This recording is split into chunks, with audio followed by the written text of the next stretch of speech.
Boa noite, amigos, irmãos do Face, a graça e a paz, Igreja Batista em Governador Portela. Estamos aqui mais uma vez, no nosso estudo semanal durante a semana. Começamos semana passada a refletir, estudar sobre o Evangelho de João, um evangelho maravilhoso, uma narrativa linda da Bíblia, E queríamos começar nessa noite com uma música chamada Aquieta Minha Alma, do Ministério Zoe. Aquieta Minha Alma, do Ministério Zoe.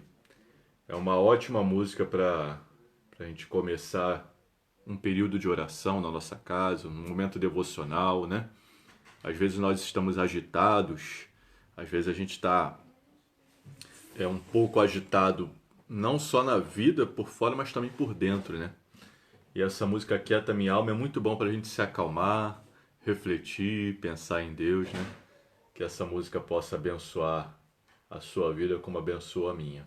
Amém? Aquieta minha alma, faz meu coração ouvir tua voz.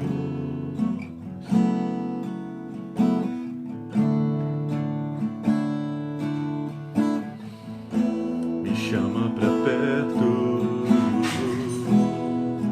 só assim eu não me sinto só.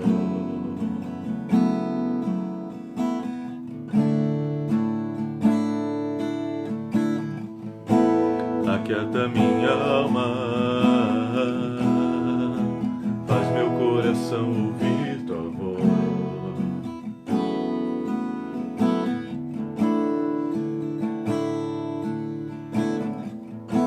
Me chama pra perto, só assim eu não me sinto só.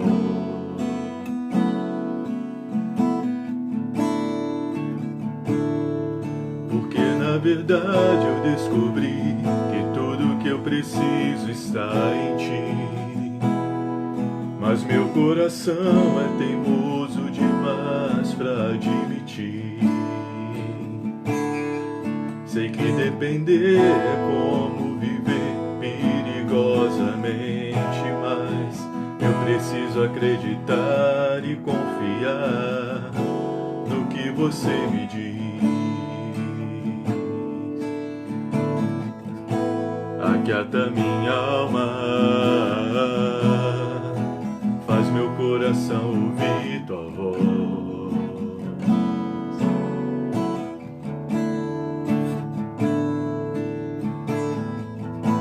Me chama pra perto, só assim eu não me sinto só.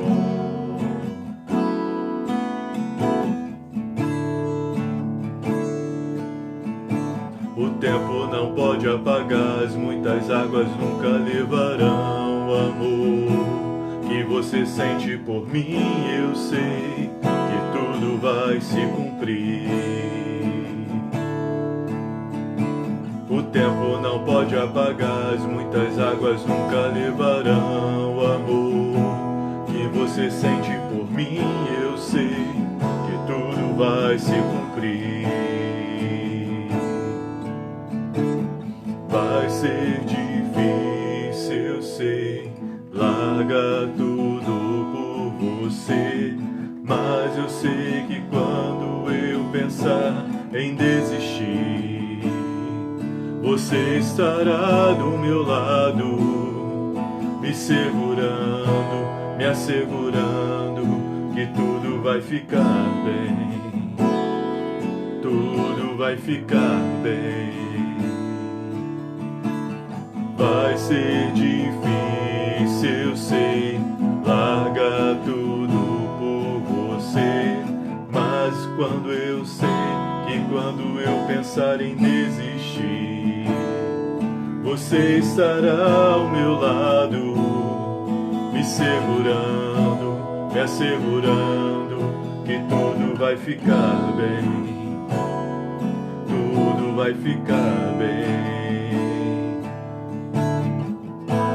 Aquieta minha alma,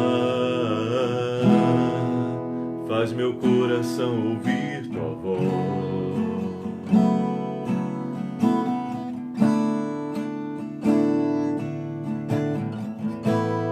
chama pra perto.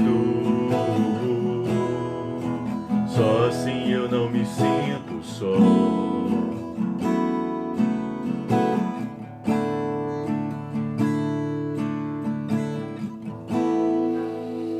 Graças a Deus, podemos nos aquietar, nos conectarmos com Deus, sabendo que as maravilhosas promessas de amor que Ele tem para a nossa vida irão se cumprir e que tudo vai ficar bem. Amém? Vamos orar? Deus e Pai, obrigado, Senhor Deus, por esse dia. Obrigado, Senhor Deus, por estarmos chegando ao final dele, podendo estudar a Tua Palavra, podendo estar conectados através dessa ferramenta do Facebook. Ó Pai, aquieta a nossa alma e faz o nosso coração, a nossa mente ouvir a Tua voz através da Tua Palavra, através desse estudo, Senhor Deus. Ó Pai amado, em especial lhe agradecemos, ó Pai amado, pela vida do nosso irmão Marcão, que está completando mais um ano de vida hoje. Muito obrigado pela vida do Teu servo. Obrigado, Senhor Deus, pela bênção que Ele é na vida da Igreja Batista em Governador Portela, Senhor Deus. Abençoa toda a sua família, junto com a sua esposa Rosa, seus filhos, enteados, ó Pai, ser com todos eles. E obrigado pela nossa igreja, ó Pai. Em nome de Jesus, amém. Não sei se o Marcão está aí hoje, né? Mas geralmente ele está no estudo, hoje é aniversário dele. Espero que Deus te abençoe e receba um abraço nosso, Marcão. Continuando, irmãos, o nosso estudo, nós começamos na semana passada a falar sobre o Evangelho de João, né? É um evangelho singular em muitos sentidos, né? Ele traz um olhar único, fatos diferentes de Mateus, Marcos e Lucas. É bem provável que o evangelista João tivesse tido acesso a esses evangelhos e escreveu por último, né? É o último evangelho a ser escrito, mas também o mais singular, né? É um evangelho maravilhoso, né? Eu indico sempre para as pessoas que começam a ler a Bíblia, a começar a ler a Bíblia por João. Parece que João é um livro-chave para que nós possamos entender melhor toda a palavra de Deus, né? O Evangelho de João, ele parece que abre uma porta de ligação tanto entre o Antigo quanto o Novo Testamento na pessoa de Cristo. Nós lemos na semana passada, no capítulo 1, do versículo 1 ao 14, eu dei algumas introduções, falei a respeito disso com mais cuidado. Se os irmãos quiserem ouvir esse primeiro estudo, está disponível tanto no Facebook quanto no canal do YouTube, né?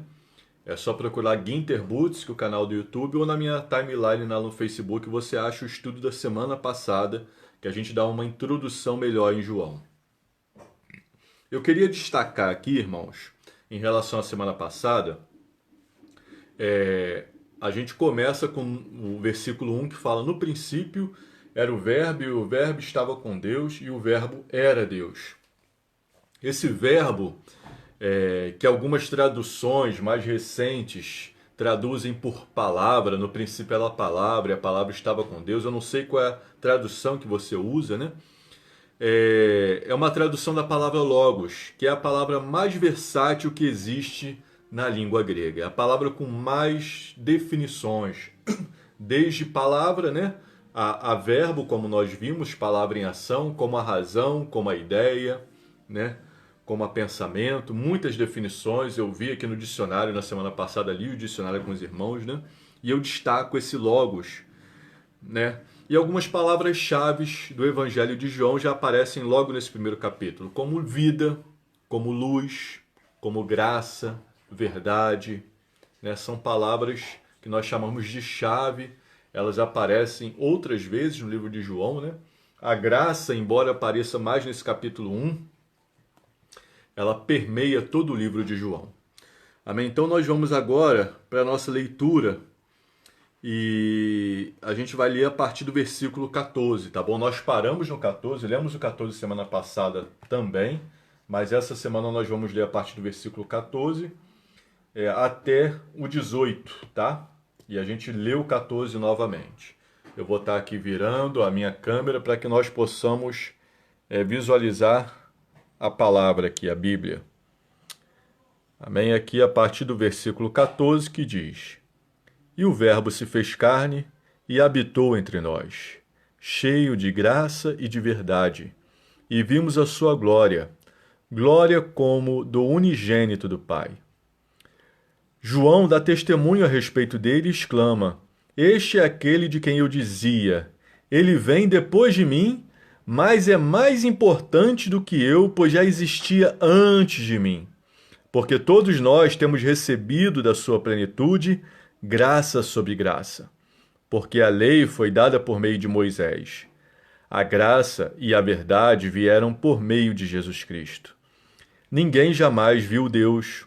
O Deus unigênito que está junto do Pai é quem o revelou. Amém, irmãos. Até aí. Virando aqui a câmera e a gente vai estudando versículo por versículo o Evangelho de João. Né? Só Deus sabe quando iremos terminar, se Ele vai permitir que terminemos. Esperamos que sim. Né? Mas no versículo 14, que nós lemos semana passada também, fala que esse verbo e essa palavra, né, ele encarnou e habitou entre nós, né? E vimos a glória como do unigênito do Pai, cheio de graça e de verdade. E falamos bastante, né, sobre esse versículo. Eu falei sobre graça e verdade, mas eu queria destacar algumas coisas que eu não destaquei semana passada, que é o verbo encarnado, né? A palavra encarnada, Deus se encarnando, né? Isso foi um milagre, irmãos, sem tamanho, né? Foi Deus abrindo uma exceção de amor, porque seria impossível para um Deus que o universo não contém encarnar em um homem, né? No homem de Jesus Cristo. Então, um milagre, foi um milagre, né? E aí o autor fala que vimos a glória do unigênito do Pai. Essa palavra unigênito também é uma palavra muito importante em João, que significa único gerado, né? Único gerado do Pai, se referente a Jesus, né? É uma palavra-chave também em João. Né? E o verbo encarnou, né? É um milagre, irmãos. É só através da graça mesmo. A gente vai ver mais à frente, né? Eu não vou estar adiantando não, mas o verbo encarnou. No versículo 15, né? João é apresentado, né? O João aqui é o Batista. É interessante, irmãos, que no Evangelho de João nós temos a tradição atribuindo esse Evangelho a João, mas o nome de João, o discípulo, não aparece no livro. Ele se auto-intitula, o autor, como o discípulo amado, o discípulo a quem Jesus amava. Quando ele faz menção a si mesmo, ele fala que ele é o discípulo que Jesus amava. Alguns estudiosos chegaram a duvidar da autoria de João, mas nós temos uma evidência aqui interna muito importante. O fato de João, o autor desse evangelho, não chamar João Batista de Batista, ele só fala de João, né? Testemunho de João, e ele não chama João Batista pelo sobrenome de João Batista. Por quê? Porque ele não tinha intenção de falar de si mesmo. Ou seja, era só um João para esse autor, porque ele escolheu não escrever seu nome. Então ele não tinha necessidade de colocar João o Batista, porque ele não ia botar João o outro discípulo, João o irmão de Tiago, né? João o discípulo, né? Ele não teve necessidade porque ele não quis botar o seu nome. E só o próprio João poderia tomar essa liberdade. Se fosse um outro autor, como vamos citar o exemplo, como se fosse Paulo, ele ia especificar, esse João aqui é o Batista. Mas como era o próprio João que escrevia, ele se escreveu simplesmente João, porque ele não ia se identificar nessa carta. Então era só um João Batista que era falado, porque ele se identificava como discípulo amado. Esse é o que nós chamamos de uma evidência interna da carta. Amém? E João, o Batista aqui, que dá testemunho de si mesmo, não o escritor da carta, esse João, inclusive, ele morre aqui, né? É tratada a morte dele no Evangelho. Ele não poderia ter escrito porque ele morreu antes de Jesus. Então, João Batista nunca poderia ter escrito um Evangelho. Ele fala assim, olha, esse que vem depois de mim, ou seja, veio depois tanto ministerialmente, porque o ministério de João Batista começou primeiro do que o de Jesus, como também em nascimento. João Batista era mais velho que Jesus. A mãe de João Batista era prima de Maria, ou seja, João Batista e Jesus eram primos de segundo ou terceiro grau, não sei, né? Mas eram parentes, distantes, mas eram parentes, né? E João era mais velho do que Jesus e também começou o seu ministério antes de Jesus. Por isso ele fala assim: o que veio depois de mim. Aí ele fala: é mais importante do que eu e antes de mim, porque João aponta para a eternidade de Cristo. Ele aponta, João Batista aponta também para esse Logos, que é Deus, estava com Deus, o unigênito, o único gerado por Deus, né? E aí, para nós, é difícil, e eu não vou conseguir explicar para você hoje o significado de eternidade, né? O quanto Deus ele é eterno, mas não só ele é eterno, né? Tanto que Isaías, capítulo 9, versículo 6, ele fala dos nomes de Jesus, né? Isaías capítulo 9, versículo 6 fala o seguinte: eis que isto vos será por sinal, que um menino vos nasceu, né? E seu nome será Conselheiro, Deus maravilhoso, Deus forte, Pai da eternidade, Príncipe da paz. Ou seja, um dos nomes que Isaías dá para Jesus é Pai da eternidade. Você imagina, né? Essa trindade na eternidade que forma a própria eternidade, né? A eternidade que é algo que nós não conseguimos mensurar, né? Porque a gente, o infinito, uma vida eterna, uma vida infinita. Não, mas o infinito ele começa e não tem fim. A eternidade não tem começo e não tem fim, né? Tanto que o que simboliza a eternidade como na matemática é o círculo, né? Porque o círculo, a princípio, você não consegue ver onde ele começa, onde ele termina. E a gente tem aí o Pai da eternidade, né? Jesus, o Filho de Deus, um dos seus nomes em Isaías é o Pai da eternidade. E o versículo 16 é interessante, porque ele é bem curtinho, mas muito importante, né? Porque todos nós temos recebido da sua plenitude e graça sobre graça. Não era meio Deus que estava aqui, né? Quando se fala de Jesus, não era meio Deus. Estava lá plenamente Deus. Era a plenitude de Deus ali. E isso que é o mais maravilhoso, porque nós temos aí na cultura grega, né, na história, os semideuses, filho de Deus com o homem. Não, Jesus era plenamente Deus. Plenamente Deus e também plenamente humano. E aí, só a graça de Deus. Só a graça, né? E por isso que fala, recebemos a sua plenitude e graça sobre graça, porque cada respirar de Jesus nesse mundo era graça, né? Era graça de Deus, graça sobre graça, porque senão ninguém poderia viver diante da presença de Deus, viver diante de Deus, né? E essa sentença ela continua fazendo uma alusão a Moisés, os irmãos vão entender, né?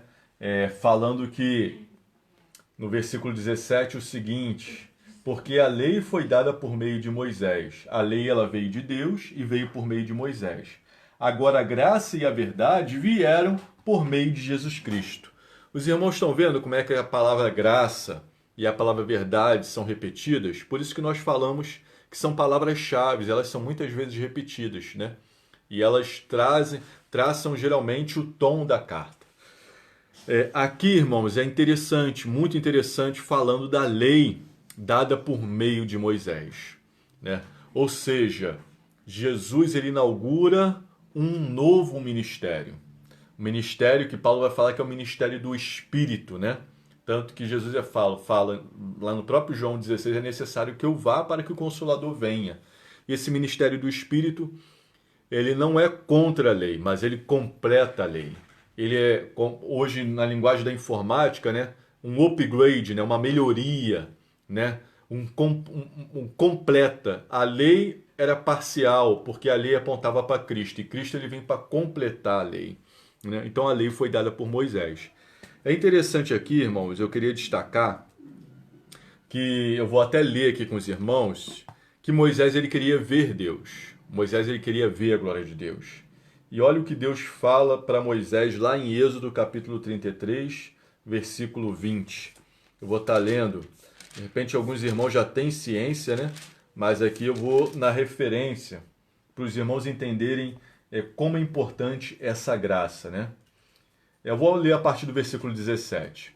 O Senhor disse a Moisés: farei também isto que você falou, porque você alcançou o favor diante de mim e eu o conheço pelo nome. Ou seja, Moisés era uma pessoa muito íntima de Deus, né? Então Moisés disse: peço que me mostre a tua glória. Moisés pedindo para Deus. E o Senhor respondeu: farei passar toda a minha bondade diante de você e lhe proclamarei o nome do Senhor. Terei misericórdia de quem eu tiver misericórdia e me compadecerei de quem eu me compadecer. E acrescentou: você não poderá ver a minha face, porque ninguém verá a minha face e viverá. É o que Deus fala para Moisés. Disse mais o Senhor: eis aqui um lugar perto de mim, onde você ficará sobre a rocha. Quando a minha glória passar, eu porei você numa fenda da rocha e o cobrirei com a mão até que eu tenha passado. Depois que eu tirar a mão, você me verá pelas costas, mas a minha face ninguém verá. Ou seja, aqui pela lei que foi dada a Moisés, Moisés que representa a lei, pela lei ninguém poderia ver a face de Deus e viver. Por quê? Porque a glória era muito grande. A glória de Deus era imensa. A glória de Deus faria com que Moisés caísse como morto, né? Mas através da graça, Jesus veio e podemos ver a face de Jesus. E é isso que o texto aqui está falando. É isso que esse texto que nós lemos em João capítulo 1 está falando. Por isso ele fala de Moisés. Porque olha aqui o complemento que nós já lemos. O seguinte, olha aqui.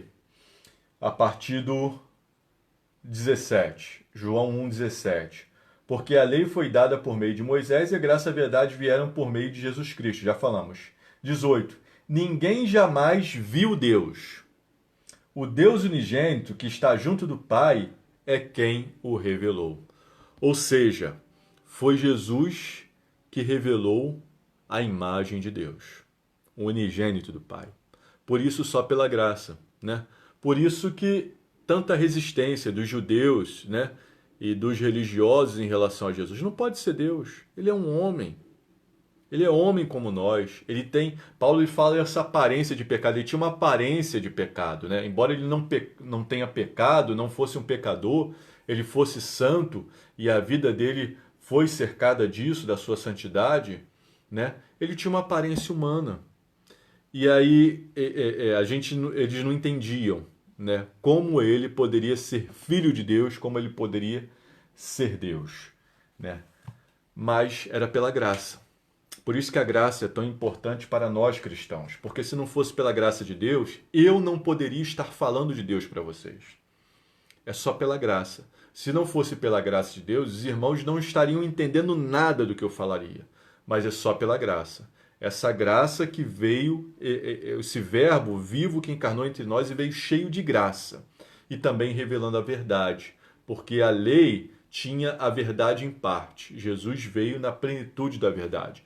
Embora nós não consigamos apreender toda a verdade, né? Então nós não podemos dizer que nós somos donos da verdade, donos da razão, porque Jesus é a verdade, Jesus é bem maior do que nós, né? Naquela linguagem matemática do contém o contido, nós estamos contidos em Cristo, mas ninguém pode conter Cristo, né? Cristo é incontível, né? Se é que essa palavra incontível existe. Mas a gente prossegue, irmãos, para o versículo 19. Nós vamos voltar aqui para a nossa leitura, né? Eu vou estar fazendo a câmera de novo ir para a Bíblia. Só um momento. Nós vamos ler agora a partir do versículo 19. João capítulo 1, versículo 19. E este foi o testemunho de João. Quando os judeus lhe enviaram de Jerusalém sacerdotes e levitas para perguntar: quem é você? Ele confessou e não negou, confessou: eu não sou o Cristo.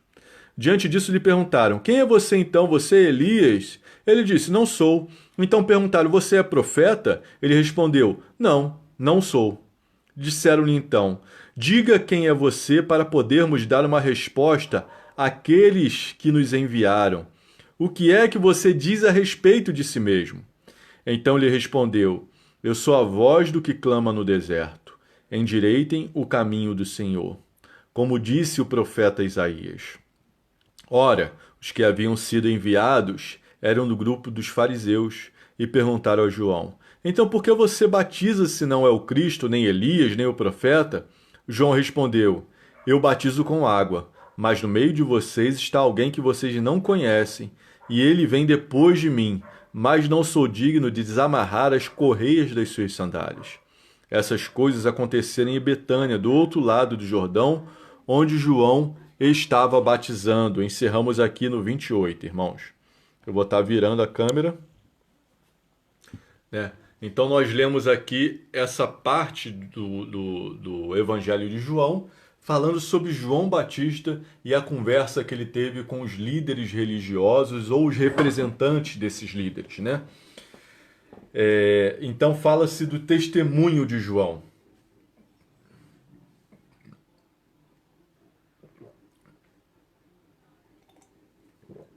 Os sacerdotes e levitas, aqueles que representavam a religião judaica, perguntam para João: quem é você? E naquela época, muitos se manifestavam, de repente, dizendo ser o Cristo, né? E eles esperavam Cristo, esperavam o Messias, né? Eles estavam nessa expectativa. Então João já desfaz a expectativa deles e fala assim: não sou o Cristo. Porque de repente era o que eles queriam ouvir, né? Ou esperavam ouvir. E João fala: não sou o Cristo. Eles também pensam que Elias viria antes de Cristo anunciar o Cristo. Então ele fala: então quem você é? Você é Elias? Só que a Escritura fala que esse profeta, ele viria no espírito de Elias, ou seja, no espírito profético, né?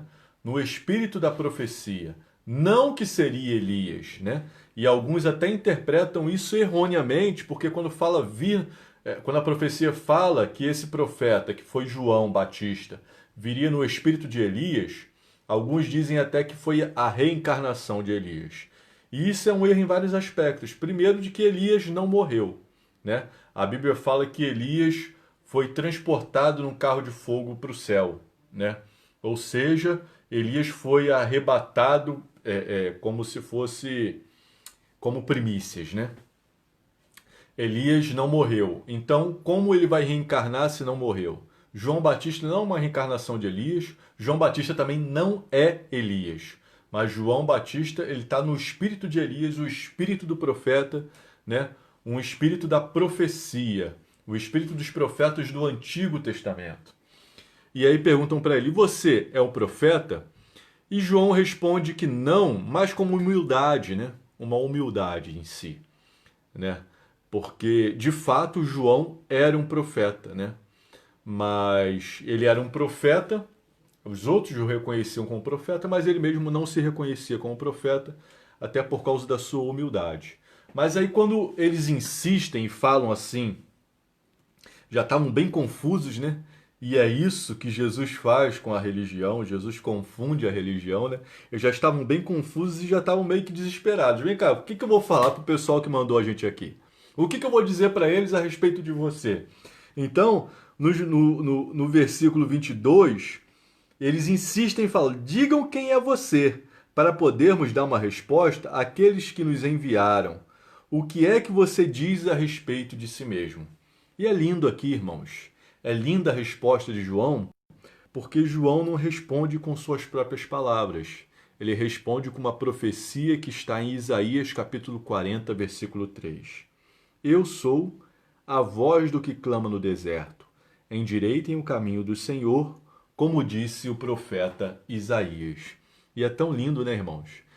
As pessoas, quando perguntam quem nós somos, nós respondermos de acordo com a palavra de Deus, né?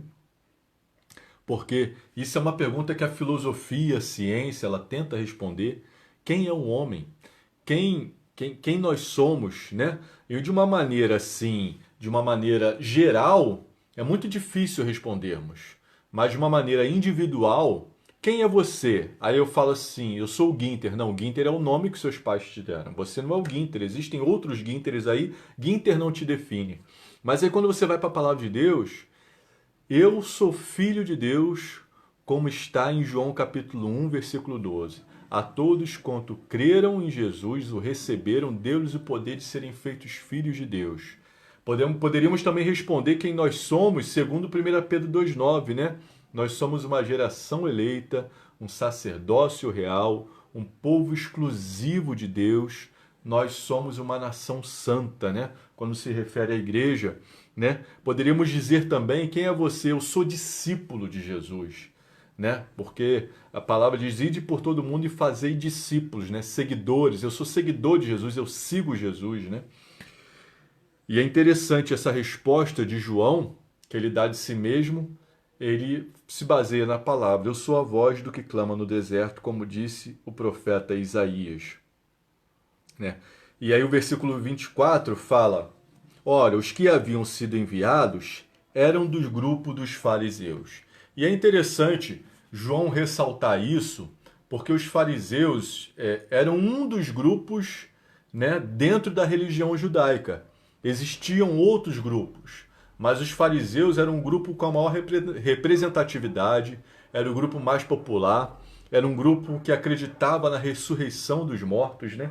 Era um grupo que estava muito junto com o povo, né?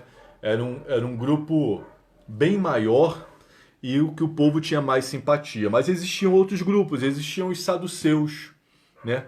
Os fariseus, os saduceus, os essênios também, era um grupo forte. Os zelotes, os herodianos, que eram subgrupos, né? Então vamos lá, eu vou tentar explicar um pouco para vocês quem era os fariseus. Os fariseus eram um grupo que tinha sua maioria, né? A maior parte dos judeus eram fariseus. Eles acreditavam na ressurreição após a morte, eles acreditavam na lei mosaica, mas também tinham uma lei meio tradicional, uma transmissão oral, eles acreditavam numa lei oral. Por isso que eles falam para João assim, ó, mas como é que você está batizando se você não é o Cristo? Isso não está escrito no Antigo Testamento, que só o Cristo batizaria, que só Elias batizaria, mas era segundo a tradição oral deles, que eles tinham muito forte, né? Eram muito ritualistas, as leis rituais, eles cumpriam o tempo todo, inclusive nas suas casas, por isso que eles lavavam muito as mãos antes de comer, né? A sua maioria eram simpáticos ao povo. Dentro dos fariseus existiam os zelotes. Creio que Judas, o traidor, era um zelote. Esse grupo zelote era muito mais assim, um grupo político nacional, porque eles queriam tomar o poder de Roma. Né, eles queriam tomar o poder de Roma, se possível até a espada, né? Dentro dos fariseus. Aí nós temos os saduceus. Os saduceus, eles eram mais aristocratas, né? Eles eram mais da elite, eles eram mais ricos, né? Eles tinham mais bens, geralmente eles estavam mais ligados aos poderes romanos e eles que comandavam o templo e seus rituais. Os fariseus, eles se comunicavam, né?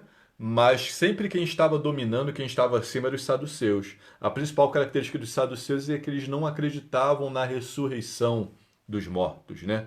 Eles acreditavam que a eternidade, ou seja, a permanência se dava nos filhos, né? Ou seja, o meu filho, ele suscitaria a minha semente. Eles não acreditavam na ressurreição dos mortos, né?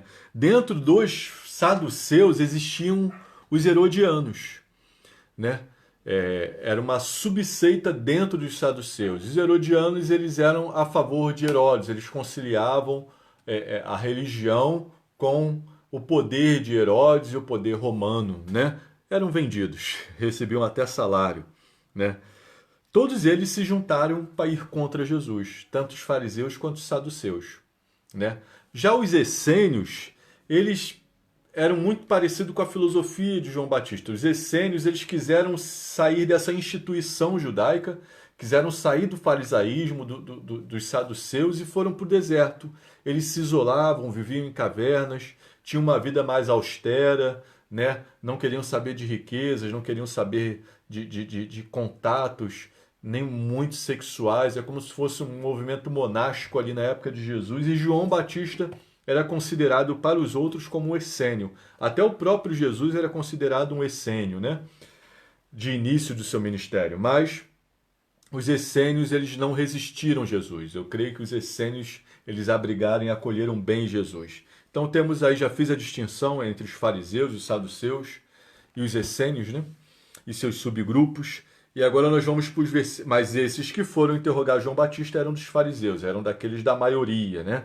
Mas todos esses fariseus, saduceus, zelotes, herodianos, todos foram contra Jesus. Todos foram contra Jesus.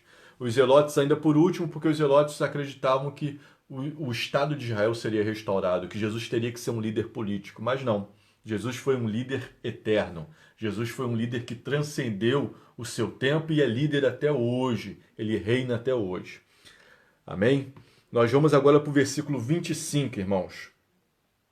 Que é a pergunta que eles fazem. Perguntam a João: então por que você batiza se não é o Cristo, nem Elias, nem profeta? Era uma tradição oral que eles acreditavam que só podia batizar se fosse isso, né? E João ele responde: eu batizo com água, mas no meio de vocês está alguém que vocês não conhecem. Ele vem depois de mim, mas não sou digno de desamarrar as correias das suas sandálias. E ele fala, essas coisas aconteceram em Betânia, do outro lado do Jordão, onde João estava batizando. Então nós vemos aqui, irmãos, que João, também chamado de o Batista, ele fala que batiza com água. Mas já faz uma alusão no versículo 33, ele fala que Jesus que batiza com o Espírito Santo. Né? Esse batismo de João era um sinal do que Jesus faria no nosso interior através do Espírito Santo. Né? O batismo com água era um sinal do que Cristo fazia no interior através da regeneração do Espírito Santo. Então, João sabia muito bem quem ele era, sabia muito bem o que ele fazia e sabia também quem era o Cristo. Ele vai falar isso na sua próxima sentença, né? E ele fala, né? Esse que vem depois de mim e é maior do que eu não sou digno de desatar as correias da sua sandália, né? Ou seja, João ele fala que não era digno nem de ser servo, mas como nós já falamos sobre a graça, tudo isso era graça. O fato de João ter batizado Jesus, o Filho de Deus, foi graça de Deus, né? E o fato de João e nós podermos falar de Jesus, tudo isso é graça de Deus. E o último versículo que nós lemos fala que isso aconteceu em Betânia, né? Vamos continuar, irmãos, e ler mais umas sentenças e a gente vai estar já indo para o final do nosso estudo, a última leitura que nós fazemos aqui em João, tá? Eu vou estar aqui virando a câmera para a Bíblia e nós vamos estar lendo. Lemos aqui o 28, né? O lugar. E aqui fala, e no dia seguinte, e esse no dia seguinte é a primeira ordem cronológica que aparece em João. Isso aqui é anacrônico, né? Tanto que esse no princípio era o verbo está até antes de Gênesis capítulo 1, versículo 1, né? Mas aqui nós temos a primeira data que se fala em João. E no dia seguinte que os fariseus foram interrogar João, vendo que Jesus vinha em sua direção, João disse, eis o Cordeiro de Deus que tira o pecado do mundo. Este é aquele a respeito de quem eu falava quando disse, depois de mim vem um homem que é mais importante do que eu, porque já existia antes de mim. Eu mesmo não o conhecia, mas vim batizando com água, a fim de que ele fosse manifestado a Israel. E João testemunhou, dizendo, vi o Espírito descer do céu como pomba e pousar sobre ele. Eu não o conhecia. Aquele, porém, que me enviou a batizar com água, me disse, aquele sobre quem você vir descer e pousar o Espírito, esse é o que batiza com o Espírito Santo. Pois eu mesmo vi e dou testemunho de que ele é o Filho de Deus. Ou seja, João aí fala mais especificamente de Jesus, quem Jesus é, quem é esse de quem ele falava que é mais importante que eu, ou seja, Jesus anuncia o Messias e João num contato muito íntimo com Deus, Deus fala, aquele sobre quem você vir descer o Espírito quando batizar. E João batizou Jesus e viu descer o Espírito sobre Jesus e repousar. como se fosse uma pomba, né? Parecido com a aparência de uma pomba. Não era uma pomba, mas parecia uma pomba, né? No dia seguinte que João é interrogado a respeito de quem ele era, João ele vê Cristo. Ele já havia batizado Jesus Cristo e ele fala: Eis o Cordeiro de Deus que tira o pecado do mundo. João o Batista ele já sabia até qual seria o fim de Jesus, porque o Cordeiro ele simbolizava, ele trazia na sua figura inerentemente a figura de um sacrifício, a figura da morte, a figura de que o sangue desse cordeiro iria purificar os pecados. Então ele fala assim: é o Cordeiro de Deus, não é um cordeiro humano, é um cordeiro que Deus enviou para tirar o pecado do mundo inteiro. Esse pecado que Jesus tira do mundo inteiro, embora Jesus tenha tirado o pecado do mundo inteiro, só aqueles que recebem Jesus se apropriam dessa limpeza, se apropriam desse lavar regenerador do Espírito Santo. Por isso ele é aquele que batiza com o Espírito Santo, como diz aqui o texto, né? João, ele era um homem com muita intimidade com Deus, né? Era um profeta e Jesus mesmo fala que ele é o maior nascido dentre mulheres, mas o menor no reino de Deus é maior do que João. Por quê? Porque o menor no reino de Deus tinha esse Espírito Santo, tinha sido batizado com esse Espírito Santo que veio de Jesus. Então João, ele fala: eu mesmo não o conhecia, mas vim batizando com água a fim de que ele fosse manifestado de Israel. Ou seja, realmente foi o ministério de João, preparar o caminho, pregando o arrependimento, porque o reino de Deus estava próximo. E quando Jesus chega, o reino de Deus chega entre os homens, né? E aí João ele fala assim: eu sei que é ele, porque eu vi o Espírito Santo descer sobre ele. E esse é o que batiza com o Espírito Santo. Eu mesmo vi e dou testemunho de que ele é o Filho de Deus. Aqui é interessante, irmãos, porque nós sabemos que o batismo de Jesus foi um efeito singular, né? Quando Jesus é batizado por João, acontece uma manifestação trinitária. O próprio Filho de Deus está ali, o Espírito Santo desce e uma voz do céu se fala na narrativa de outros evangelhos: Este é o meu Filho amado, em quem está todo o meu prazer, ou em quem eu me comprazo. Então João ele traz esse evento. Eu testifico de que ele é Filho de Deus. Por quê? Porque João tinha ouvido isso do próprio Deus, no momento do batismo. E Jesus batiza com o Espírito Santo. Nós não podemos deixar isso aqui passar em branco, e nós vamos terminar com essa explicação de Jesus batizando com o Espírito Santo. Quando a gente vai para o livro de Atos dos Apóstolos, que também poderia ser chamado de Atos do Espírito Santo, e nós temos ali a descida do Espírito Santo, essa não é a primeira vez que o Espírito Santo aparece entre os discípulos, né? Mas havia algo necessário para que o Espírito Santo viesse sobre a terra: a morte de Jesus. É interessante que muitas vezes o Espírito Santo em Atos é mencionado como o Espírito de Jesus.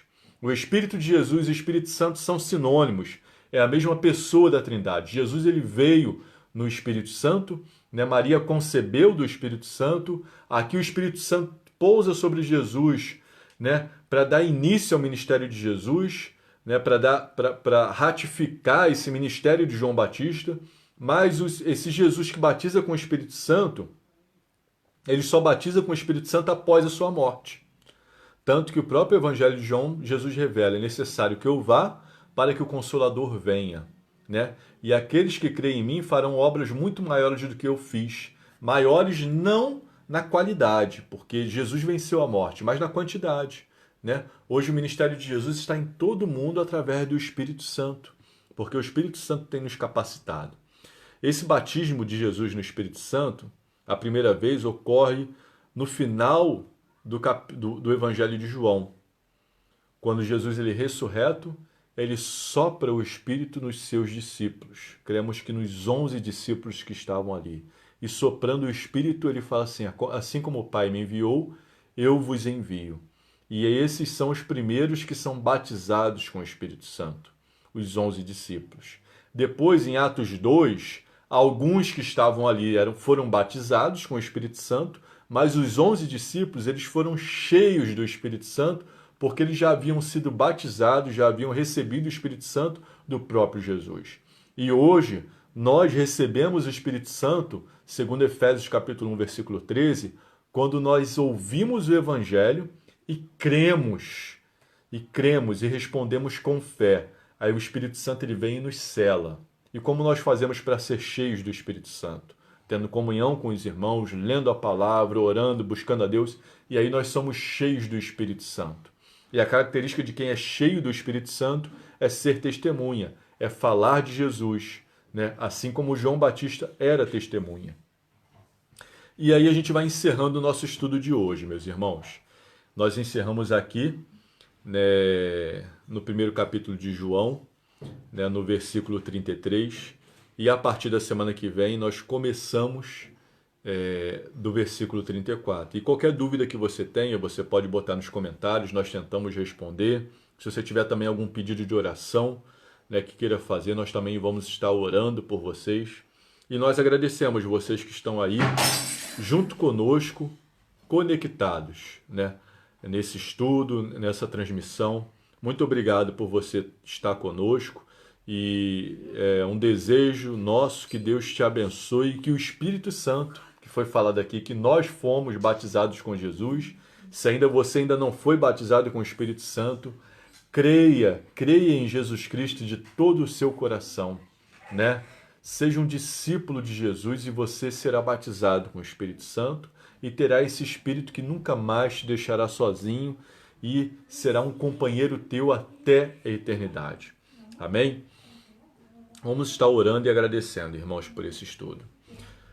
Senhor Deus e Pai, muito obrigado, Senhor Deus, pela Tua palavra. Muito obrigado porque o Teu Santo Espírito tem nos ensinado. Ó Pai amado, que Ele possa, Senhor Deus, nos guiar em toda a verdade. Ó Pai, obrigado, Senhor Deus, pela presença do Espírito Santo em nossas vidas e pelo lavar regenerador que Ele fez em nós, por Ele ter nos lavado, ter nos regenerado, pelo Espírito Santo, através do sangue de Jesus, ter nos purificado de todo o pecado, Senhor Deus, e podermos, ó Pai amado, termos acesso a Deus. Esse Espírito Santo que faz tantas coisas por nós que nós nem compreendemos, ó Pai amado. Como diz o apóstolo Paulo lá em Romanos capítulo 8, versículo 26, ele intercede por nós com gemidos inexprimíveis, porque nós nem sabemos como devemos pedir e o que devemos pedir. Mas esse Espírito está sempre intercedendo no nosso interior. Muito obrigado por ele, muito obrigado por Jesus nos ter enviado o Espírito Santo. Obrigado também, Senhor Deus, pelo ministério de João Batista, pelo ministério do batismo, né? Por Jesus ter ratificado esse ministério. Muito obrigado por aprendermos sobre isso nessa noite. Te agradecemos, ó Pai amado, por termos, ó Pai amado, esse privilégio de estudar a Tua palavra.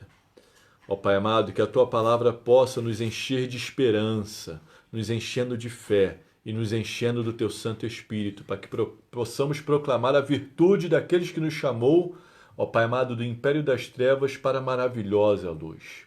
Ó Pai amado, que possamos ser testemunhas no poder do Espírito Santo. Ó Pai amado, abençoe aquelas famílias que estão enlutadas, ó Pai. Esteja, Senhor Deus, dando força àqueles que estão trabalhando, Senhor Deus, em meio a essa pandemia, Senhor Deus. Dando força, protegendo. Esteja curando aqueles que estão doentes, ó Pai amado. Ó Pai amado, esteja, Senhor Deus, também, ó Pai amado, cuidando e animando o seu povo, Senhor Deus. Fortalecendo o seu povo, ó Pai amado, que eles possam saber que o Senhor está cuidando de ti, de nós, ó Pai. Que eles possam saber que o Senhor está cuidando de nós e que tudo vai ficar bem, Senhor Deus. Mais uma vez te agradecemos pelo nosso irmão Marcão, ó Pai amado. Obrigado pela sua vida, obrigado por mais um ano que o Senhor concede a ele. Que o Senhor possa completar a tua linda obra na vida dele e que o coração dele possa se tornar mais sábio a cada dia, Senhor Deus. Abençoe também aqueles que ouvirão depois essa transmissão, ó Pai amado. Que o Senhor fale o coração deles também. No nome de Jesus, ó Pai. Amém. Que Deus te abençoe. A paz, meu irmão. Até a próxima.